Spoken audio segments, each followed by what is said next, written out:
Hello. Yo, MC Starman here with Dayana Robinson. How you doing, Day? Doing good. Grateful to be in person again. Yes, it's really nice. It's been a while. Mm. I'm back home in Duncan, and wow, I'm about ready for Scorpio season to be over. How about you? I'm used to intensity, but I'm definitely ready for Mars to move a little away from the sun.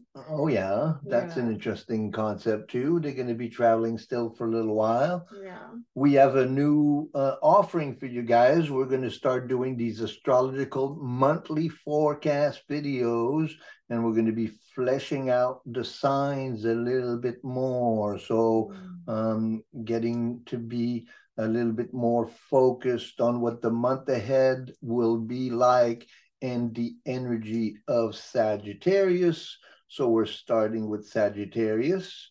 Why don't you take us through the slideshow, the first one? Let's dive in. So I was calling it the Astrological Monthly Forecast, starting with Sagittarius, which is going to come into effect on November 21st, or sorry, 23rd. The sun will ingress into Sagittarius until December 21st, solstice. Sagittarius, the archer, the quest for inner light. Hmm. And so that's interesting. Let's flesh that out. Why is Sagittarius the quest for the inner light? Um, well, Sagittarius comes after Scorpio, so there's going through the inner darkness that happens, and typically, if you go through the darkness, you come out on the other side to the light again. Would be one thing I'd say. Right. Sagittarius is a fire sign, it's a Mm-hmm. mutable sign, it's the sign that precedes the winter solstice. And it comes right after Scorpio. And so, in the experience of Scorpio, we meet with the necessity for death and rebirth, right? So, the zodiac starts with Aries. Aries, where are you, Aries? We're going to go around a little journey here for you. We said Aries. So, in Aries, the zodiac begins, the new year begins, and it's the Aries, it's the Martian energy going into the world, it's the ram, life is beginning, let's go. In Taurus, that life is given stability, earth sign. We nurture, we ground things, we grow the garden. In Gemini, we have the experience of community. I'm not the only one in the garden. There are other little sprouts. And so we become curious about the experience of Gemini social. Then in Cancer, can you see that? Yeah, Cancer. Cancer, then from that Gemini experience, then love is born and the mothering begins. And then the Leo is the newborn son of the new year. And in Virgo, we organize everything. Wow, lots just happened. And so it's time to organize everything. And in Libra, we come and wow, we're coming into winter now. We have to better get along with everybody. And then we have Scorpio, which is the experience of death. And so that's after the experience of Aries and Taurus and Gemini and Cancer and Leo and Virgo and Libra and Scorpio. Oh, you mean we have to experience death? And then so then Sagittarius comes and is an experience of making meaning out of this whole journey that began in Aries as the birth of the new year. And then we add, the Taurus, all these stages on the experience of growth. And in Scorpio, oh, we have to experience death, and then Sagittarius seeks to give meaning to that experience. So what is the meaning? And so we're at the darkest part of the year, and yet we have the fire sign of Sagittarius. So then it's the inner light that's born out of the darkness. That is this insight that comes right before the winter solstice and then the darkest night of the year, and then on Capricorn side, and we'll talk about that next, but that then we give form to the visions that born in Sagittarius. Does that make sense? Yeah, it's a good breakdown. So what's your experience of Sagittarius? The other thing I guess I want to notion is that Sagittarius is ruled by Jupiter, and so this like giving vision, I also think of Jupiter as like this Zeus, or like the god of gods, and the very like big expressive energy. So I think of Sagittarius a lot as like usually a very big expressive energy, and always looking for the next new growth or horizon, or yeah, I guess in people, and then as an archetype it's a little different, but people who tend to have a lot of Sagittarius tend to be very fiery, but also can come up with a lot of great insights and visions into things, which I appreciate. And there's a lot of philosophy that's connected with the Sagittarius archetype. The Sagittarius, I mean Jupiter being the light of wisdom, or the light of the teacher, and so then yes, this Sagittarius. So let's look at the slide that we have for our guests. I'm wondering if you want to speak to too. I know in your work you connect Chiron to Virgo a lot, but I know that some other people connect Chiron to Sagittarius. Would you speak to that quickly? Yes, sure. Let's see this flesh out this Sagittarius, the Centaur. So the Centaur, half animal, half human. Yes, it's associated with Chiron, but Chiron specifically as the wounded healer. Liz Green associates it with Virgo because Virgo is associated with healing, the mythology or the symbolism associated with the centaur, because the centaurs are, in mythology, are very conflicted animals. They kind of very rambunctious and quite aggressive, and they fight with everybody, and they can't really get along with everybody, which sometimes in the Sagittarian shadow you can find that we're so convinced that we're right that we tend to be fighting with everybody. And so that's kind of the shadow of the Sagittarius. But so if we look at it purely symbolically, what we have is a horse and a man, and so that symbolizes the animal in us and the divine in us. And so then the animal and the divine in us, and then the arrow pointing at the highest point. So then the Sagittarius symbolism is of the animal and the human, or the divine and the animal within us, aiming at the highest point. And so that's where the centaur and the symbolism of the centaur. Does that make sense? Yeah. And so then ruled by Jupiter, the king of wisdom, the teacher, the general, winter. So the winter solstice, this is a really big point in the evolution of the year, where the sun comes to this darkest point, or the lowest point south. And so then this is a very key, important moment. And the position of Sagittarius and Capricorn, that gives a lot of importance, Sagittarius and Capricorn. So that's the point of the winter solstice between Sagittarius and Capricorn. So Sagittarius is concerned with highlighting what the highest truth is, what is the highest light that is possible in our world. It's a Jupiterian emancipation, wisdom, all of the growth of the human experience, culminating in the experience of death in Scorpio. Then what is the spiritual truths? What is the highest truth? And so then comes the winter solstice, and then Capricorn being ruled by Saturn, then its job in Capricorn is to give form to that highest vision. So then the culmination of the year in Sagittarius and Capricorn, very important signs and very important place.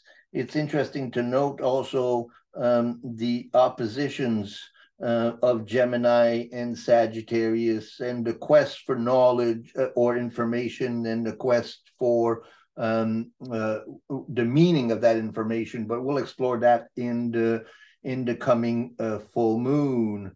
So let's see what else we got on that slide. Did that make sense to you? It did, yeah. I find it neat how like the glyphs of Scorpio and Sagittarius go. There's this piece of Scorpio. It's like, it reminds me kind of pulling a slingshot back. Is like the farther deep you go, the higher up you'll go. Like the farther back you pull, the higher up you'll go. Mm-hmm. Or even using an arrow, like Sagittarius is symbol. And there's a piece to that I really think that the like more you let yourself die to be reborn, the deeper meaning is going to come in the next evolution, whatever that is in your life, whether that's the more you show up for your workouts or whatever you're trying to show up for, your partnerships, your work, your spiritual practice, that the bigger outcomes will come. So we talked about everything here. So, you know, let's summarize. So the Centaur, it's a fire sign, so an intuitive sign, mutable, so it's very adaptable, and it's a masculine sign, so it's an extroverted sign. The ruler is Jupiter. So this describes the energy of the sun being in Jupiter, in Sagittarius for the next month.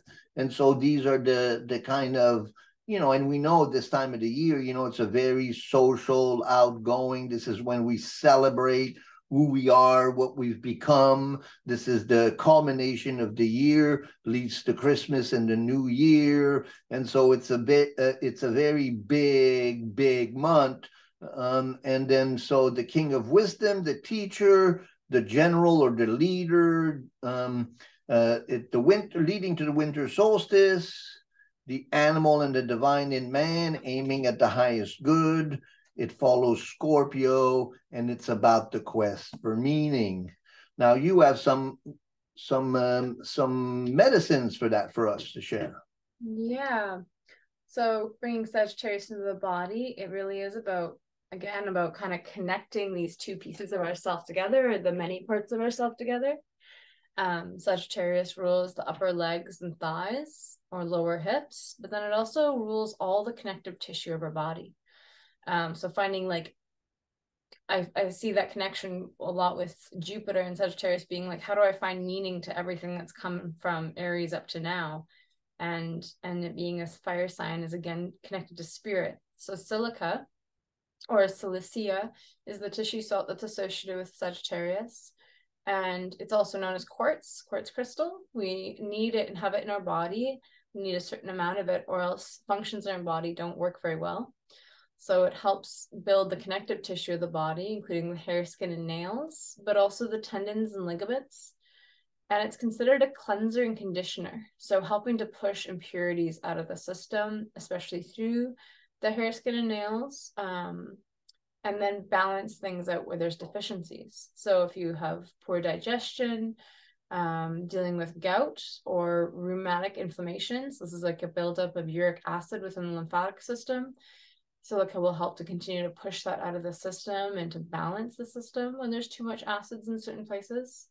It's also really good for people who have a tendency towards a lot of nervousness, irritability, headaches, low stamina, or insomnia. So looking at Sagittarius, it's a very intellectual sign, really in the head, and that can go both ways. It can be too much in the head, which causes like this nervousness, anxiety, headaches, irritability if there's too much energy there, or other times it can be depleted there. And so that would look like low stamina. That can also look like headaches. The insomnia part would be the connection piece to balancing the system and allowing for a balanced place to be able to fall asleep from. And then also the insomnia could be connecting to an overactive mind and needing to settle the mind, which can be hard sometimes for some Sagittarius energies within the body that are out of balance. So silica can be really helpful for that. Silica is also naturally found in pretty high concentrations in foods like cucumbers, peas, carrots, strawberries, parsley, cabbage, nettles, and apricots. And then some herbs that help balance the Sagittarius aspects of ourselves can go in both ways. Again, it can be needing to ground that overactive mind, so that would be where things like dandelion are really wonderful. Dandelion, as one of my herbal teachers showed me, I loved it. Was like the yellow and brightness of that flower is like shooting for the highest star, and then the leaves of the dandelion are almost like little teeth and like spikes, and there's this piece of like the fieriness that comes in dandelion, but it's such a grounding herb. Sage again would be very grounding. Or if you're needing more support to the intellectual parts of your system, you're feeling almost like a need to push that energy up into the brain, things like bacopa, or which is also known as brahmi, is a herb that can be good. It's a neurotropic, really supporting the mental functions of our system. And tulsi, otherwise known as holy basil, helps to balance out the systems in our body, physical to mental and back. And then some action invitations I have is flame meditation. It's a really nice time to sit with a candle this time of year and just meditate on a flame and still the mind, or ask questions and be open to listening here. Reading a new book on philosophy can be a really fun time to do that this time of year, because our energy is really supportive of that. And then it rules our upper legs and thighs and lower hips. So go for a hike if it's sunny enough to do so, or if you're motivated despite the cold. Really good time to make sure you're getting active still and getting those hikes in, even though we're in the darker days soon here. Yeah. That's beautiful. That's beautiful. When you were talking about that, you know, Sagittarius is a fire sign, so it's not so much in the head as much as it's in the inspiration or the intuition.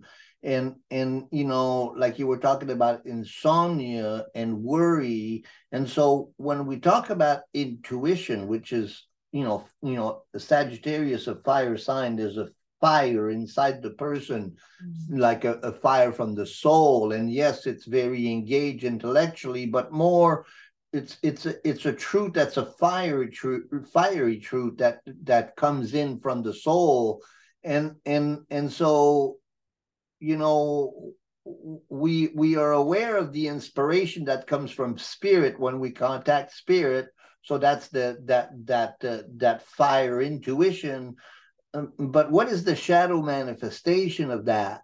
And so the shadow manifestation of fire or intuition is worry, and staying up at night worrying about things, worrying about outcomes.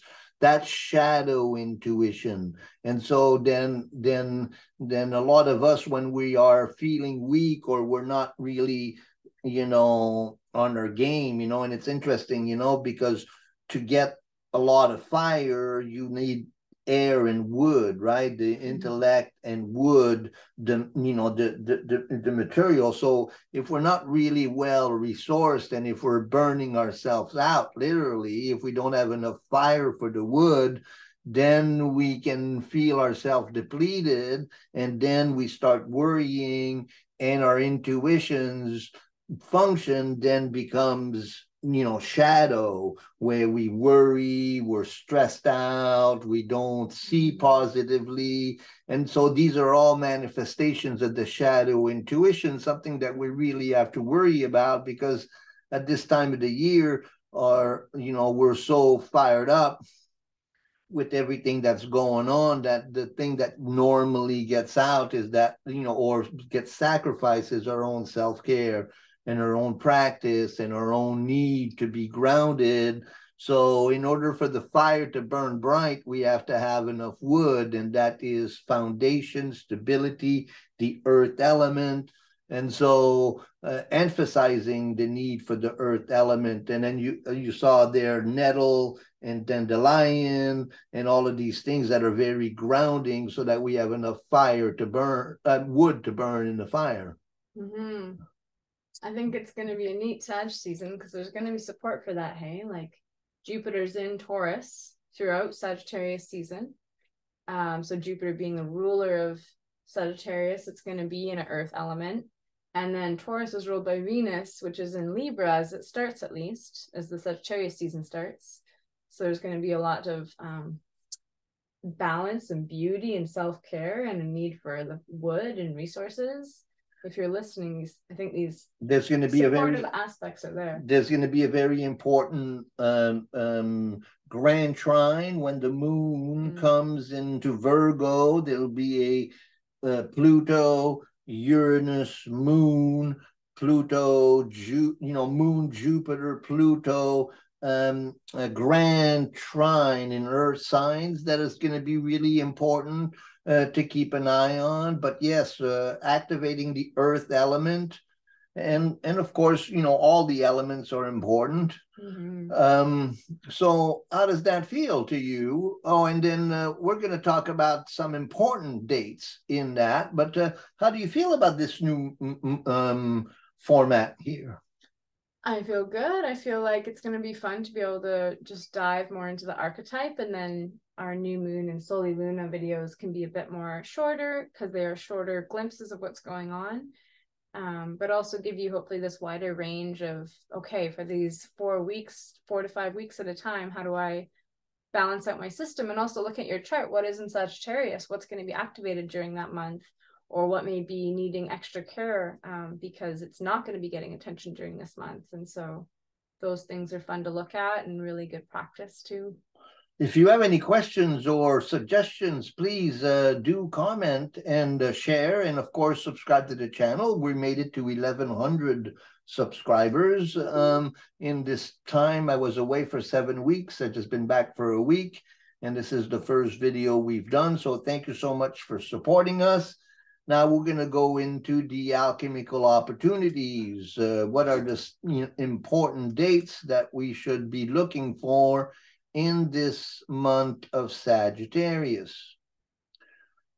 So, of course, on the 23rd, the sun ingresses into Sagittarius and squares Saturn.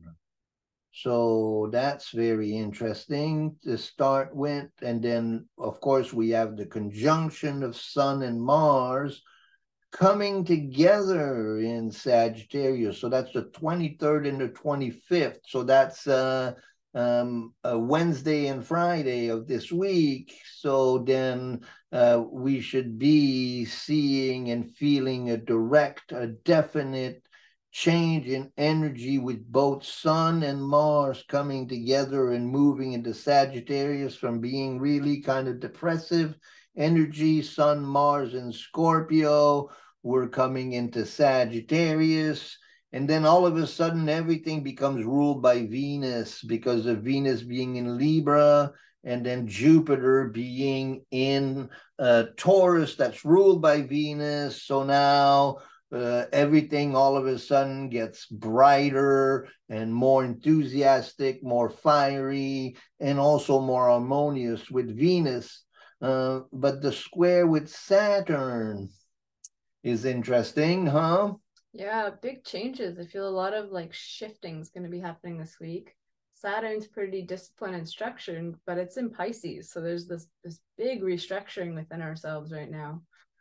It's mutable, so it's very adaptable, but we've talked a lot about Saturn and Pisces over the course of this last year here, and we're still going to be experiencing that for the next, a year and a half, and that is the need for really having good, strong boundaries and the sense to be well contained within oneself, to creating really good practices so that our sacred boat, our sacred vehicle doesn't take on water, the sense of creating the safe container, very, very important. And with Sun and Mars in square to Saturn, then if our vessel is really strong, then we can really make progress on our journey, because Sun and Mars in Sagittarius, it's quite activating, huh? Woohoo! Energy are about to change. And then on Monday, November 27th, we're going to see Mercury square Neptune, right before later that day, we're going to, oh no, also that day, we're going to see the Gemini full moon at 5 degrees of Sagittarius and the moon at 5 degrees of Gemini. So that Gemini full moon is going to be something to really look out for in the Mercury square, but we're going to do a video on that. But very highly communicative and engaging. Then on December 12th, we have Sagittarius New Moon. And that's going to be, right before the shift of the season, Sagittarius New Moon. New moons are very interesting seasons in that the reflective light of the moon is dark. The sun and the moon travel together, and so the ebb of energy, so being mindful of being very reflective and tuned in to our inner light. Again, Sagittarius, the light comes from the inner process, and so being really mindful to make sure we spend some time chopping some wood and carrying water. Very good. Also on the 12th, Mercury turns retrograde. Some reflective energy coming there. Well, that's going to be also a major shift. So lots going on in this month here, the new moon and the full moon, and then Mercury turning retrograde in a number of very important squares leading to the first Gemini full moon. So keep an eye on that. And then on the 16th, Sun squared Neptune, and that should be quite dreamy, huh? And we had the Mercury square Neptune and Sun square Neptune. So something to keep an eye on. And then on the 21st, there's a winter solstice in the beginning of Capricorn season. So we'll have another video out for you on Capricorn and the season of Capricorn by then. And we'll do also the chart of the winter solstice, because that will tell us a lot of the first half of the year and what to expect in the first half of the year. So that's more of a long range chart and video that we'll do for you. For sure. All right. Well, we hope you like this new format, and that there was a lot of information for you to be well grounded into manifesting this inner light in your process, the inner light of wisdom. I guess the last little piece that we didn't speak to that I always think of when I think of Sagittarius is this whole first half of the year is all about self-development. Libra, there's this awareness of other. Scorpio is how you work with other or don't. So the potential for conflict or deep connection, and both are usually at play always. And then Sagittarius is how do I make meaning out of this? And it begins by the end of Sagittarius season, we begin the last quadrant, and there's this piece of coming together. And usually people come together because of their philosophy or their belief systems. And that's what Sagittarius is kind of percolating and developing and connecting with their own truth. So as you connect with your own truth, I hope that you connect with those who you can connect with, or who either agree with your connection, your light, or who help you grow your connection and light through challenging it. So what Diana's mentioning is the 4 quadrants of the zodiac. So between Aries, Taurus, and Gemini, the first quadrant is a quadrant of self-development. Then the second quadrant, Cancer, Leo, and Virgo, is a family-based development. In Cancer we have the nurturing mother, in Leo we have the newborn son, and in Virgo we have the collecting and the goddess of the harvest. Then in the third quarter, that's more of a social Libra, Scorpio, Sagittarius. Of course, it culminates into the winter solstice. So now we're talking about social development. And then Capricorn, Aquarius, and Pisces are transpersonal or transcendent quadrant of the year. And so Sagittarius is when we go from the third quarter into the fourth quarter, a very important time of the year. And so it's a time of deep insight and reflection into the meaning of how far we've gone and what we need to do to move forward into our development. That was nice. Thank you for bringing that up. Yeah, thank you for fleshing it out. How do you feel? Good? Yeah, that was a good video. Thanks for joining us, and we'll catch you next time. Please support our channel, and thank you, Diana. Thank you, Matan. Whoop, whoop, whoop. Wow, happy and learning new understandings.